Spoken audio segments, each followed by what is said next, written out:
For 30 years he believed the mountain had taken his sister forever. A poor veteran, broken by war, living alone with nothing but an aging German shepherd and memories that never let him sleep. Then, one night, trapped in a deadly blizzard, the mountain gave him something back. A house that shouldn't exist. Inside wasn't shelter. It was the truth his family buried. Letters never sent, a life never erased, and a miracle God had been waiting to reveal. If you believe some truths are revealed for a reason, subscribe to this channel. Because stories like this remind us that faith, loyalty, and quiet miracles are still alive. Winter had settled hard over the mountain, pressing cold into wood, bone, and memory. The kind of cold that did not scream but waited patiently, certain it would outlast everything else. Jack Miller woke before dawn, the way he always did when sleep gave up on him halfway through the night. The cabin was silent except for the faint ticking of cooling metal and the low, steady sound of wind combing through pine needles outside. At 47, Jack's body carried its years unevenly. He was tall but slightly stooped now, shoulders permanently angled forward as if bracing for something unseen. His face was sharp and weathered, cheekbones pronounced, jaw squared by habit rather than pride. A dark beard, more gray than black these days, framed a mouth that rarely smiled unless forced to. His hair was cut short, not for style but because long hair got in the way when you were used to helmets and hard weather. The lines around his eyes were not from laughter. They were from squinting into sun and sand and snow, from nights spent staring at ceilings waiting for memories to pass. He sat on the edge of the narrow bed, boots already on, fingers flexing slowly as if checking whether the day had permission to begin. His chest felt tight, the familiar pressure that arrived unannounced and left only when it decided to. He closed his eyes and counted his breaths. A trick learned far from mountains, far from snow. Learned when panic could get you killed. In, through the nose, hold, out through the mouth, again. A soft weight pressed against his knee.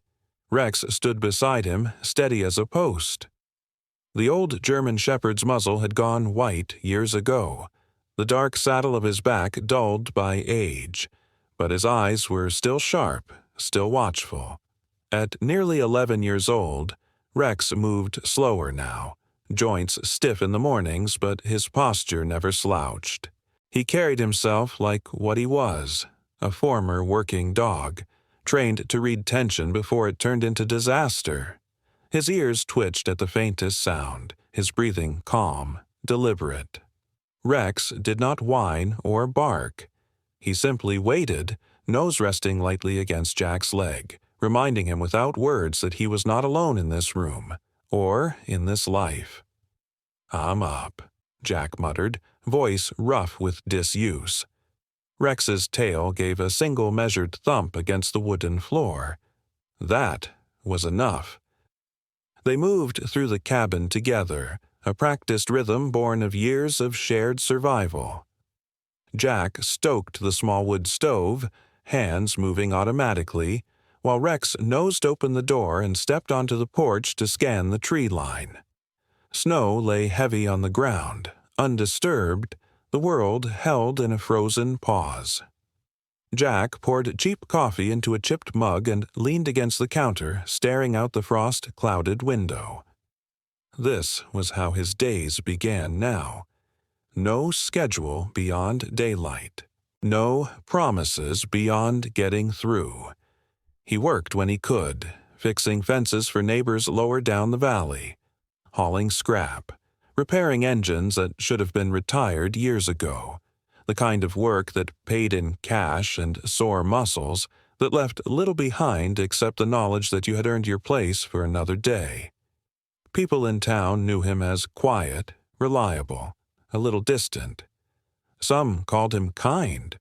Others called him broken. Jack never corrected either. Rex returned inside, shook snow from his coat, and sat near the door. Jack finished his coffee and pulled on his jacket, the fabric worn thin at the elbows. "Let's check the line," he said, though Rex had already moved. The morning passed in routine. Firewood stacked. A loose board nailed back into place. A frozen pipe coaxed into cooperation. Jack worked until his shoulders burned and his thoughts stayed where they belonged, on the present, on the next small task. It was only when the truck came up the narrow road that the day shifted. The delivery driver was young, bundled too tight, eyes flicking nervously at the empty stretch of forest. He handed Jack a medium-sized cardboard box without comment, eager to be gone. Jack frowned. He wasn't expecting anything. The return address made his chest tighten. Uncle Robert. Robert Miller had been his mother's older brother, a man who lived alone even before it became common. Former forestry service, quiet, meticulous, the sort of man who remembered trails long after maps stopped showing them. Jack hadn't seen him in years. The letter informing him of Robert's death had been brief. Heart failure. No service. This box was all that remained. Jack carried it inside, set it on the table, and stood over it longer than necessary. Rex approached, sniffed the corners, then sat back, watching. Jack cut the tape with his pocket knife. Inside were old clothes, notebooks filled with cramped handwriting, and at the bottom, wrapped in oil-stained cloth, a folded piece of paper. A map. Jack unfolded it carefully. It was hand-drawn, pencil lines faded but precise, showing contours of a region Jack knew well, or thought he did. A section of the mountain range beyond the marked trails, an area officially listed as uninhabited. Near the center was a small X. Beneath it, written in block letters that did not waver with age, were the words, "Do not let the truth die in the snow." Jack felt the air leave his lungs. His first instinct was irritation. Robert had always been like this, cryptic, stubborn, convinced that the land held secrets worth more than people. Jack folded the map halfway, ready to dismiss it as the ramblings of a lonely old man. Then Rex froze. The dog stood directly in front of the table, head lowered, eyes locked on the map. His ears were forward, body still, muscles tight in a way Jack had not seen in years. Not curiosity, recognition. "Rex," Jack said quietly. The dog did not move. Jack unfolded the map again, slower this time. He traced the lines with his finger, following the route into terrain that grew steep and dangerous fast. According to everything Jack knew, there was nothing up there. No cabins, no shelters, no reason to go. He laughed once, short and humorless. "This is nothing," he said, more to himself than to Rex. "Just paper." Rex took one step closer. Jack's chest tightened again, not with panic this time, but with something heavier. He remembered Robert standing in the doorway years ago, refusing to come inside, eyes scanning the mountains as if counting debts. He remembered the way Robert used to say, "Some places don't disappear. They just wait." Jack folded the map and slid it back into the box. He told himself that was the end of it, that he had enough ghosts without borrowing new ones. He turned away, busying himself with the stove, with anything that did not require thinking. Behind him, Rex let out a low, unfamiliar sound. Not a growl, not a whine, something in between. Jack turned back. The dog had not moved from the table. His gaze was fixed on the box as if it were breathing. A memory surfaced uninvited. A voice from long ago. "If you ignore the thing that keeps coming back, it will come back louder." Jack closed his eyes. He saw himself years from now. Older, stiffer, still waking before dawn with unanswered questions gnawing at the edges of his mind. He saw the map buried in a drawer, yellowed and forgotten, and felt a regret sharper than fear. He opened his eyes. Rex was watching him now. Jack exhaled slowly. "If I don't go," he said, "I'll carry this forever." Rex's tail thumped once. Outside, the wind shifted, pushing snow across the porch in thin, whispering lines.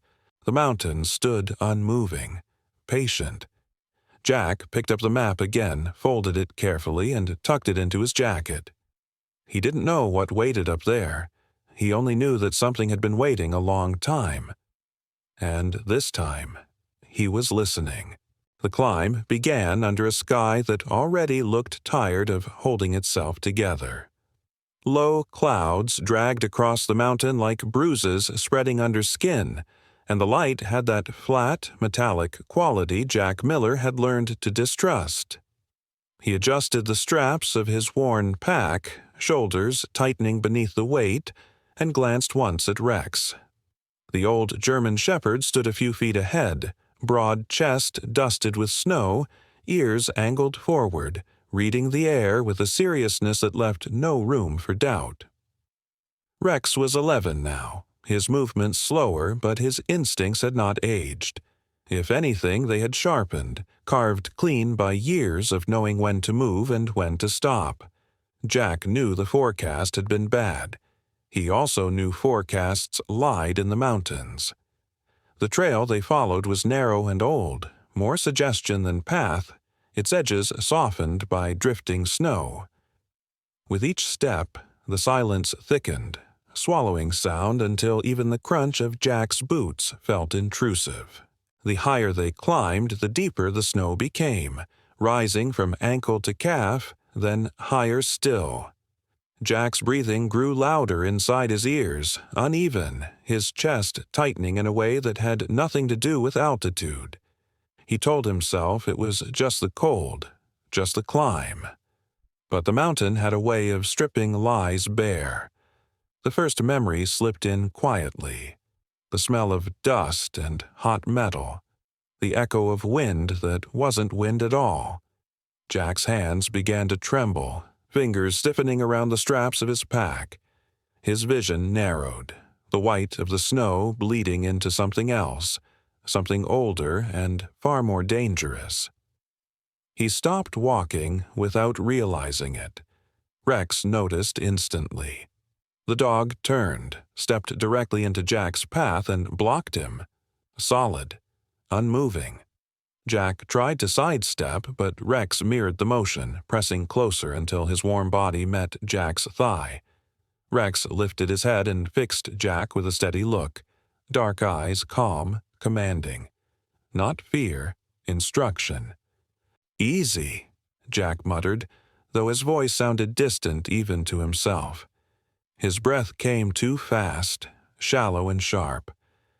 Rex leaned in, firm pressure against Jack's leg and hip, grounding him, the way he had been trained to do years ago when panic could turn a man into a liability. Rex exhaled slowly, deliberately, a cue Jack recognized even through the fog creeping into his mind. In through the nose, hold, out through the mouth. Jack matched the rhythm once, then again. The cold air burned his lungs, but it cut through the haze. His heartbeat slowed from a frantic hammer to something survivable. He crouched, resting a gloved hand against Rex's shoulder, fingers sinking into thick fur dusted with snow.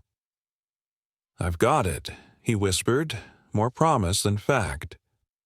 Rex did not move away until Jack's breathing steadied.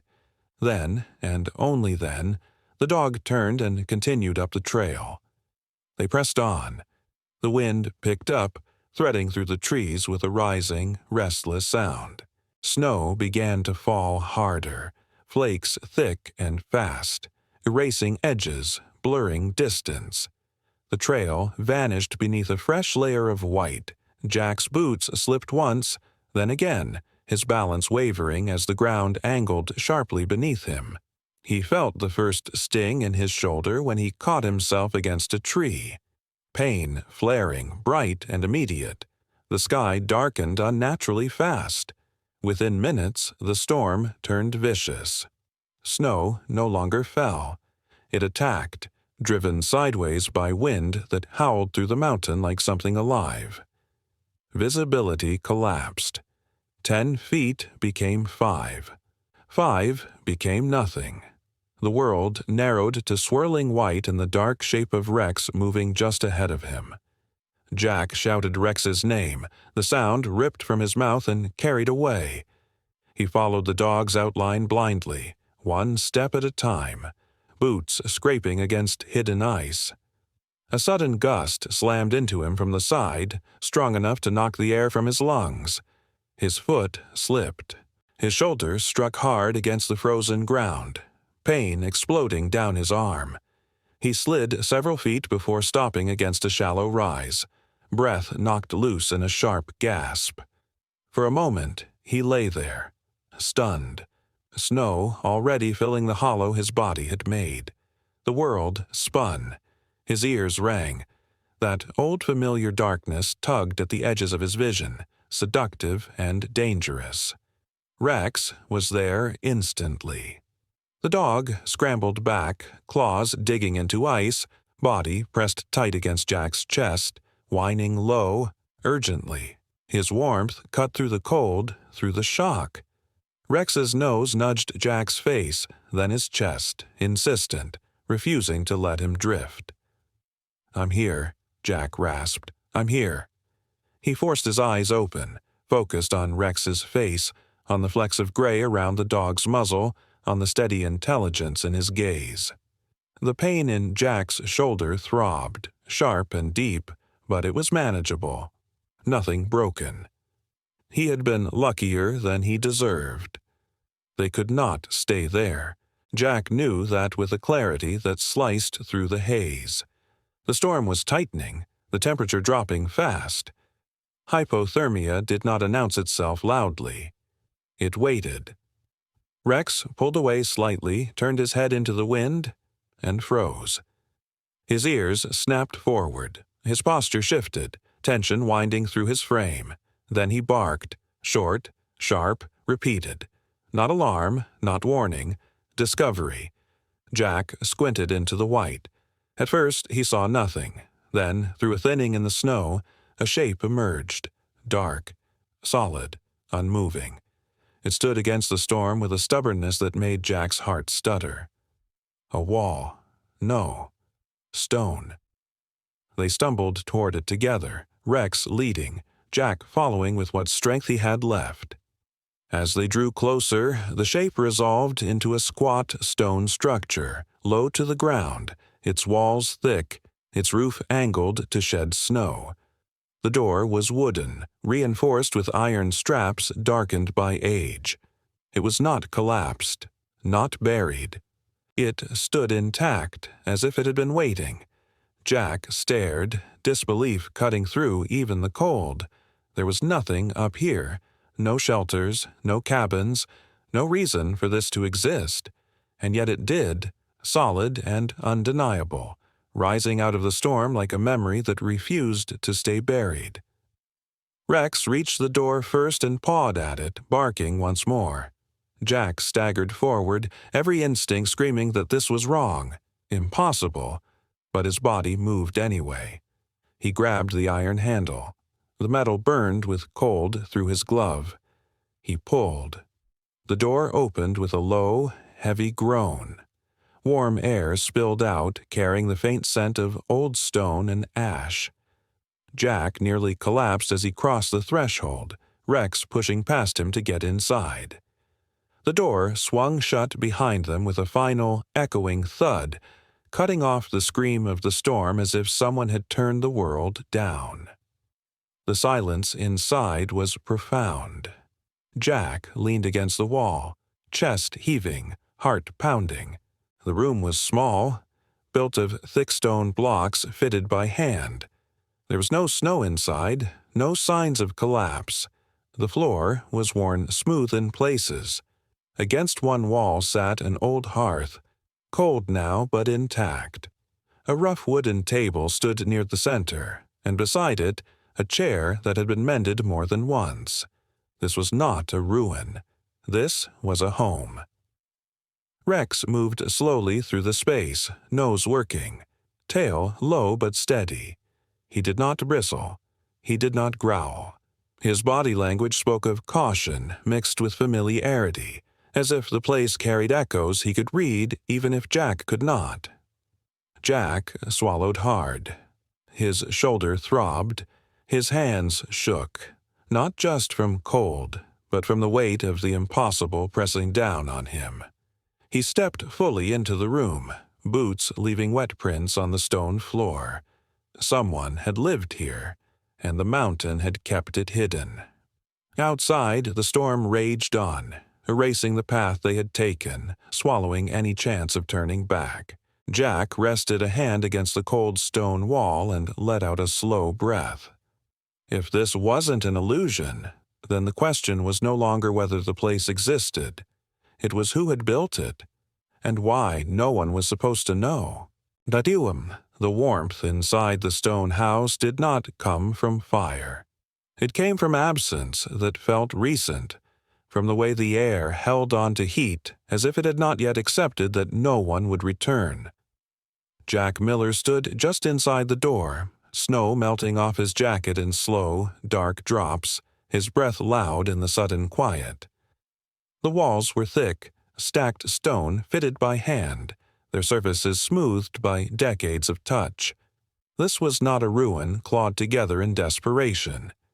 This was a home built to last. Rex moved first, as he always did.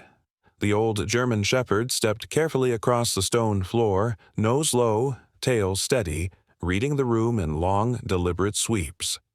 His paws made almost no sound. Jack watched him the way a man watches a compass when the trail disappears. Rex did not show fear. He showed caution mixed with recognition, the same posture he had taken years ago when entering places that carried human stories too heavy to be ignored. The furniture was sparse but intentional, a wooden table scarred by use, not neglect. 2 chairs, one sturdier than the other, its legs reinforced with mismatched nails. A narrow bed built into the far wall, blanket folded with care, edges tucked as if habit mattered more than comfort. There was dust, but not abandonment. The dust lay evenly, undisturbed, the way it does when a door has been closed, not when a place has been left to rot. Jack took a step forward, shoulder flaring with pain, and rested his hand against the table to steady himself. The wood was smooth under his palm. Worn. Someone had sat here long enough to leave themselves behind. "This wasn't temporary," he murmured. The sound of his own voice startled him. Rex paused near the hearth, sniffed the cold stones, then turned sharply toward the far corner of the room. His ears angled forward. He lowered his head and began to circle a small section of floor, movements precise, measured. Then he scratched once, gently, deliberately. Jack's stomach tightened. Rex scratched again, then looked back at him, eyes intent. This was not play. This was work. "All right," Jack said quietly. He crouched beside Rex, ignoring the protest from his shoulder, and ran his fingers along the stone floor. Most of the slabs were flush. One was not. There was a narrow seam, almost invisible unless you knew to look for it. Jack hooked his fingers into the gap and pulled. The stone lifted with a low scrape, revealing a shallow cavity beneath. Inside sat a small metal box, dulled by age but intact. Jack stared at it for a long moment, heart thudding. Rex sat beside him, pressed close, his presence solid and unwavering. Jack lifted the box and set it on the table. His hands trembled as he opened it. Inside lay a photograph. It was old, edges softened by time. The image showed a woman standing in front of this very house, her arm wrapped protectively around a bundled infant. She was slender, tall in a quiet way, with dark hair pulled back loosely from a face that held both strength and gentleness. Her skin was pale, weathered slightly by mountain sun and wind, freckles dusting her cheeks. Her eyes, even in black and white, were unmistakably alive, sharp, intelligent, carrying a depth of thought that did not fade into the lens. She was smiling, but it was not the kind of smile meant for cameras. It was the kind meant for someone standing just behind it. Behind her stood a man, one hand resting lightly at her back. He was broad-shouldered, bearded, his face angular and lined, eyes set deep beneath a heavy brow. His posture was relaxed but watchful, the stance of someone who knew how to live outdoors and had learned the cost of mistakes. He wore a jacket patched at the elbows, boots worn thin at the toes. A working man. A mountain man. Beneath the photograph, written in careful ink, were the words, "Emily and Daniel, 1994. The room seemed to tilt. Jack's breath caught painfully in his throat. "Emily," he whispered. Emily Miller, his sister, the one who had vanished into the mountains more than 30 years ago. The one they said had been lost in a storm. Her body never found. Her story sealed by time and silence. Jack had been young then, too young to question the certainty with which adults decided what could and could not be true. He sank back against the table, knees weak. Rex moved closer, pressing his side against Jack's leg, anchoring him. Jack barely felt the dog's weight. His eyes were fixed on the photograph, on the woman who looked so painfully alive. "She didn't die," Jack said hoarsely. Saying it out loud felt like tearing open a wound he had been taught to keep closed. "She lived." He reached back into the box. Beneath the photograph lay a stack of letters, folded carefully, edges worn. Every envelope bore the same name, written in a familiar hand. Jack Miller. His hands shook harder now as he unfolded the first letter. The handwriting was unmistakable, slanted slightly to the right, precise but warm. Emily's writing. "Jack, if you are reading this, then something has gone wrong or something has finally gone right. I don't know which I hope for more." Jack closed his eyes. The words blurred behind tears he did not remember allowing. The letters told a story in fragments. Emily leaving not because she wanted to disappear, but because she could no longer breathe where she was. A home ruled by control, by fear dressed up as protection. A decision made in the dark, fueled by desperation and hope in equal measure. Daniel, a man who listened more than he spoke, who taught her how to split wood, how to read weather, how to live without asking permission. She wrote of winters survived and summers earned, of a child born under this roof, of happiness that came quietly and stayed because no one tried to own it. And then the letters shifted. "I wrote to you again today. I don't know if you ever see them. I hope you do. If you don't, please believe this. I never stopped being your sister." Jack felt something inside him tear loose, raw and aching. He had spent decades believing Emily had vanished by accident, swallowed by the mountain. He had grieved a ghost, but this was not an accident. Someone had intercepted these words. Someone had decided Jack did not deserve the truth. Rex sat close, shoulder pressed firmly into Jack's side. The dog's breathing was slow, steady, grounding. Jack leaned into it without shame, forehead dropping briefly to Rex's neck. The fur was warm, familiar, real. "I didn't know," Jack whispered. "God, Em, I didn't know." He gathered the letters back into the box with reverent care, as if they might crumble if mishandled. His gaze drifted around the room again, and now he saw it differently. The chair mended again and again because replacing it was never an option. The bed positioned near the wall for warmth. The table large enough for 2, then 3. This place had held laughter. It had held arguments. It had held life. Rex rose and moved back to the corner, sniffing the floor once more, then sitting, alert but calm. There were no more hidden compartments to find tonight. The mountain had given enough. Outside, the storm continued to rage, but inside the house time had slowed to a fragile, heavy stillness. Jack sank onto the chair, the photograph resting in his hands. His chest hurt in a way that had nothing to do with his shoulder.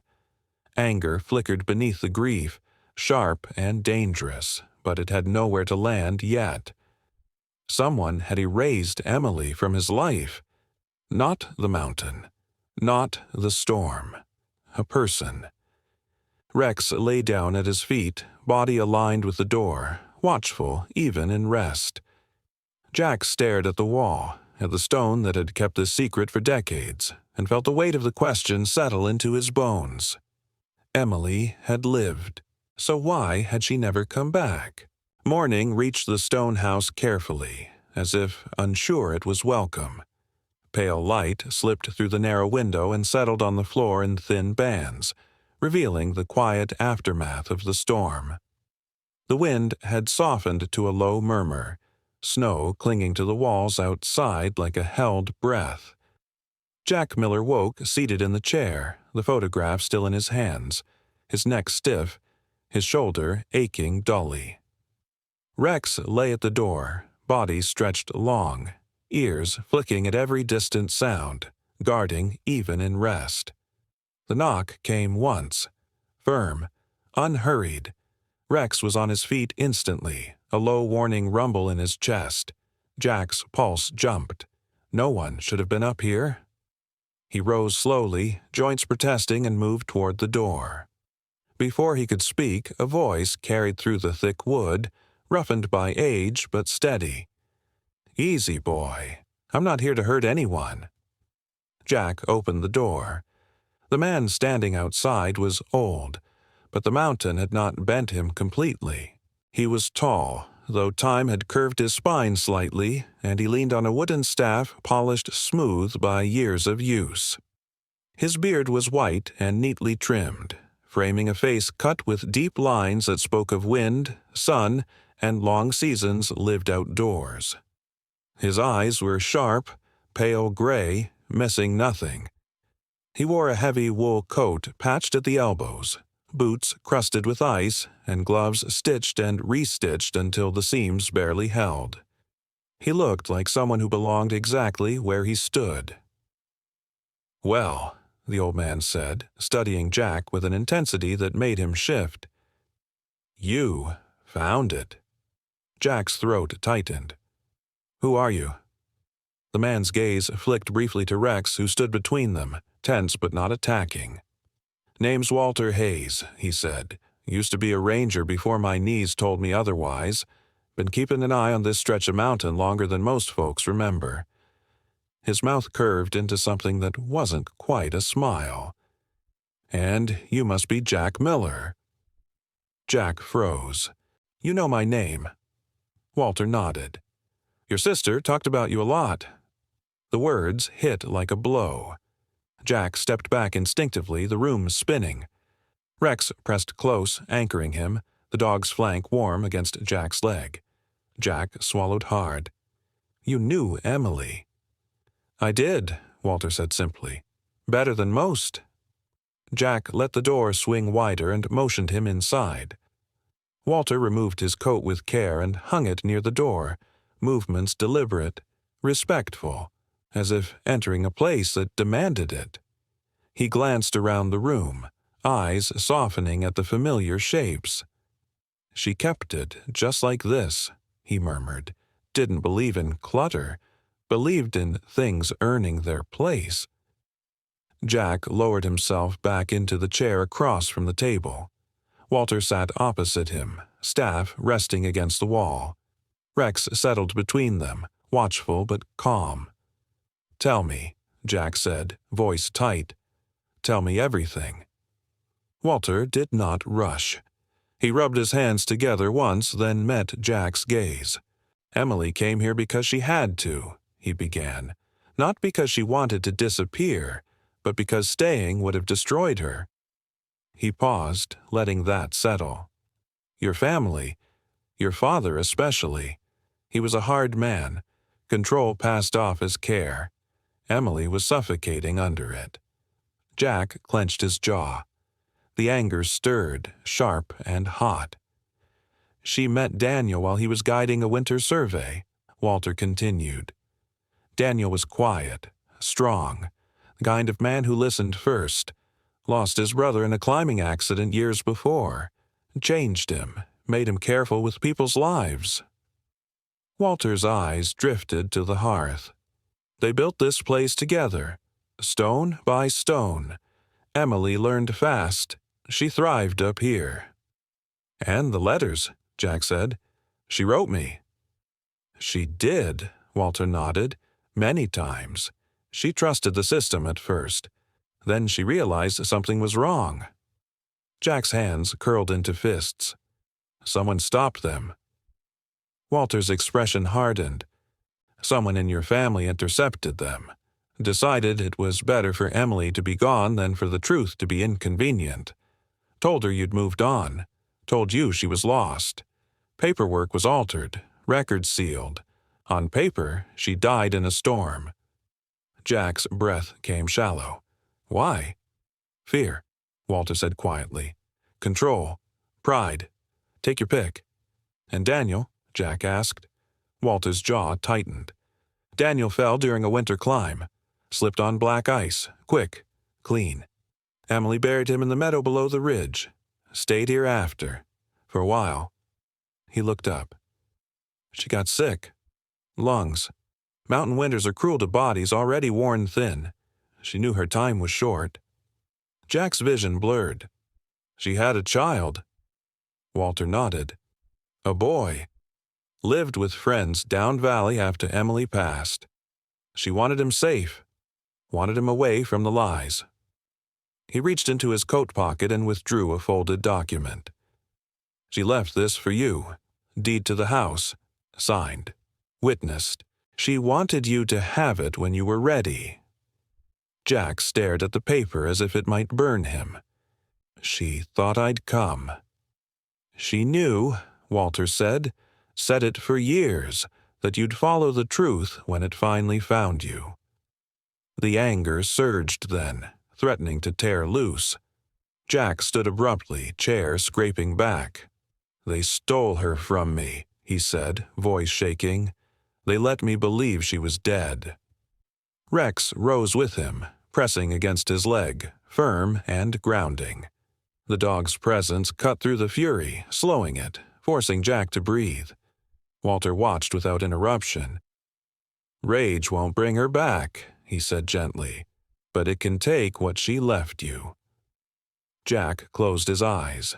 The fire in his chest dulled to an ache. "She wasn't lost," he said quietly.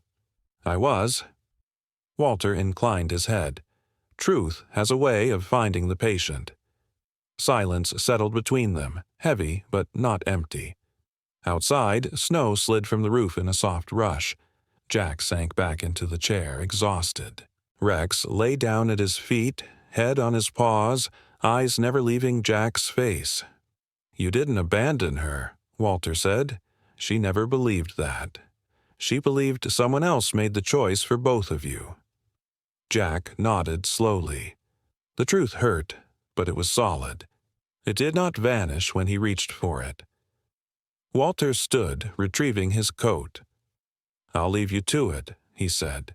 "There's more when you're ready. But for now, you needed this." At the door, he paused. "She wanted you to live," he added. "Not carry this like a wound." The door closed softly behind him. Jack remained seated, Rex pressed close, the confession echoing in the stone walls. He was not abandoned. He had been lied to. And the mountain at last had spoken. The descent from the mountain was quieter than the climb, not because the land had softened, but because Jack Miller had. Snow still lay thick along the trail, and the cold still bit through fabric and bone, but the world no longer felt like an enemy closing in.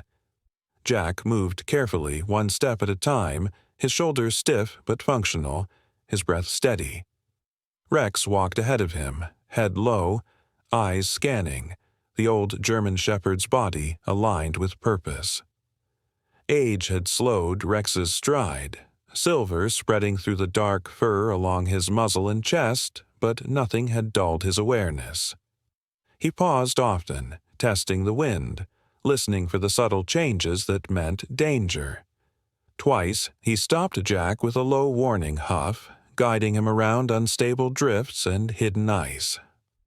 On the steepest section, Jack slipped once, boot skidding on frozen stone, and Rex reacted instantly, bracing his weight, teeth catching Jack's sleeve just long enough to give him balance.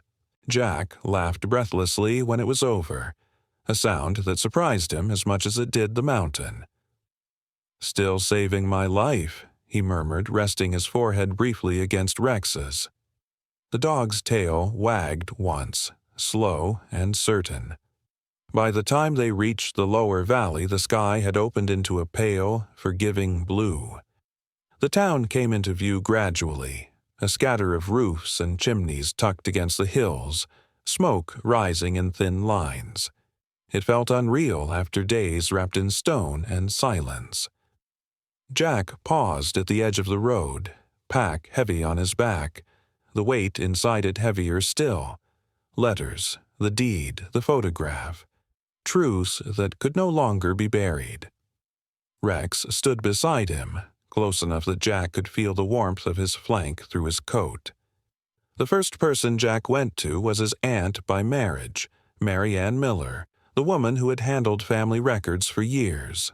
Mary Ann was in her late 60s, tall and rigid in posture, her once blonde hair cut short and dyed a careful gray. Her face was sharp, lips thin, eyes pale and guarded. She had always carried herself like someone braced for judgment, and over the years that tension had hardened into control. When Jack arrived at her modest house, she opened the door with surprise that quickly turned to unease at the sight of his expression. They sat at the kitchen table, Rex lying at Jack's feet, watchful. Jack laid the photograph down first, then the letters, then the folded deed.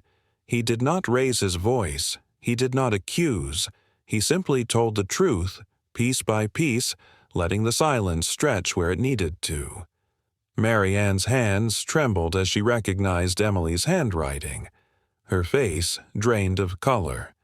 When she finally spoke, her voice was brittle, defensive at first, then cracking. She spoke of fear, of what Emily's choices would have done to the family's reputation, of believing she was protecting everyone. Jack listened, jaw tight, chest aching, but he did not interrupt.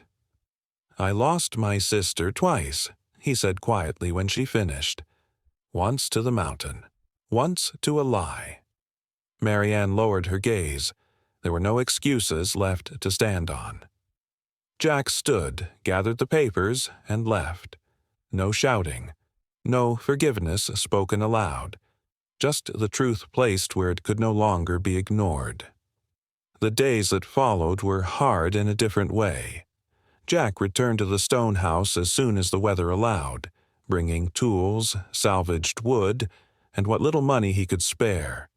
He worked with the same hands that had hauled scrap and fixed engines, setting broken stones back into place, patching the roof, reinforcing the door. Rex stayed close, supervising, resting when needed, alert even in sleep. Word spread quietly among the few who still used the high trails. A ranger stopped by one afternoon, a young man named Evan Brooks, lean and dark-haired, face open and earnest. Evan offered supplies, then help, impressed by the idea of restoring the old shelter. "People still get caught up here," he said, More than you'd think." Jack nodded. He understood that better than most. By the first heavy snowfall of the season, the house was ready. A new sign stood near the trail, simple and hand-painted. Mountain shelter. Open in storms. No names, no stories, just a place to survive. Jack hung Emily's photograph above the hearth, centered, level, the way she would have wanted it. When he stepped back, the room felt complete, not because it was full, but because nothing important was missing anymore. Life did not suddenly become easy. Jack still lived paycheck to paycheck, still took the jobs no one else wanted. His shoulder ached in the cold. Nights were sometimes long. But something fundamental had shifted. The silence inside him no longer screamed. It listened. He began to sleep through the night more often than not, Rex curled at the foot of the bed, rising stiffly in the mornings but still eager for the day. On one visit back down the mountain, Jack ran into Sarah Whitman, a volunteer search and rescue coordinator. Sarah was in her early 40s, tall and athletic, sun-darkened skin, auburn hair pulled into a practical braid. Her eyes were steady, kind without being soft. They spoke briefly, professionally at first, then longer, about trails, about weather, about dogs that knew how to save lives. There was no promise in the conversation, only ease. It was enough. The first real test came late one evening when a sudden squall rolled in without warning. Jack and Rex were already at the stone house, checking supplies, when Rex's posture changed, body angling toward the trail, ears sharp. Moments later, voices carried through the wind. Two hikers exhausted, frightened. Jack guided them inside, set them by the fire, wrapped them in blankets. Rex lay between the door and the room, a silent guard. When it was over, when the storm passed and the hikers descended safely at dawn, Jack stood alone by the hearth and felt something like pride bloom quietly in his chest. That night, he sat in the chair Emily had once mended, Rex at his feet, the fire low and steady. Outside, snow fell gently, not in violence, but in grace. Jack looked up at the photograph on the wall, at his sister's familiar eyes. "It's warm again," he said softly. "You did good." Rex lifted his head, eyes half-lidded, content. Jack reached down and rested his hand on the dog's neck, fingers sinking into fur that had been with him through every hard mile. The mountain no longer felt like a keeper of wounds. It felt like a witness. Some houses were never meant to be lived in forever. They were built to hold truth until someone was ready to carry it home. Sometimes miracles don't arrive as thunder or fire from the sky. Sometimes they arrive quietly, as truth uncovered, as forgiveness chosen, as a heart finally allowed to heal. Jack didn't find wealth on that mountain. He didn't find justice in the way movies promise. What he found was something deeper, the truth, long buried, finally brought into the light. And maybe that is how God still works today. Not always by changing the storm, but by giving us the strength to walk through it.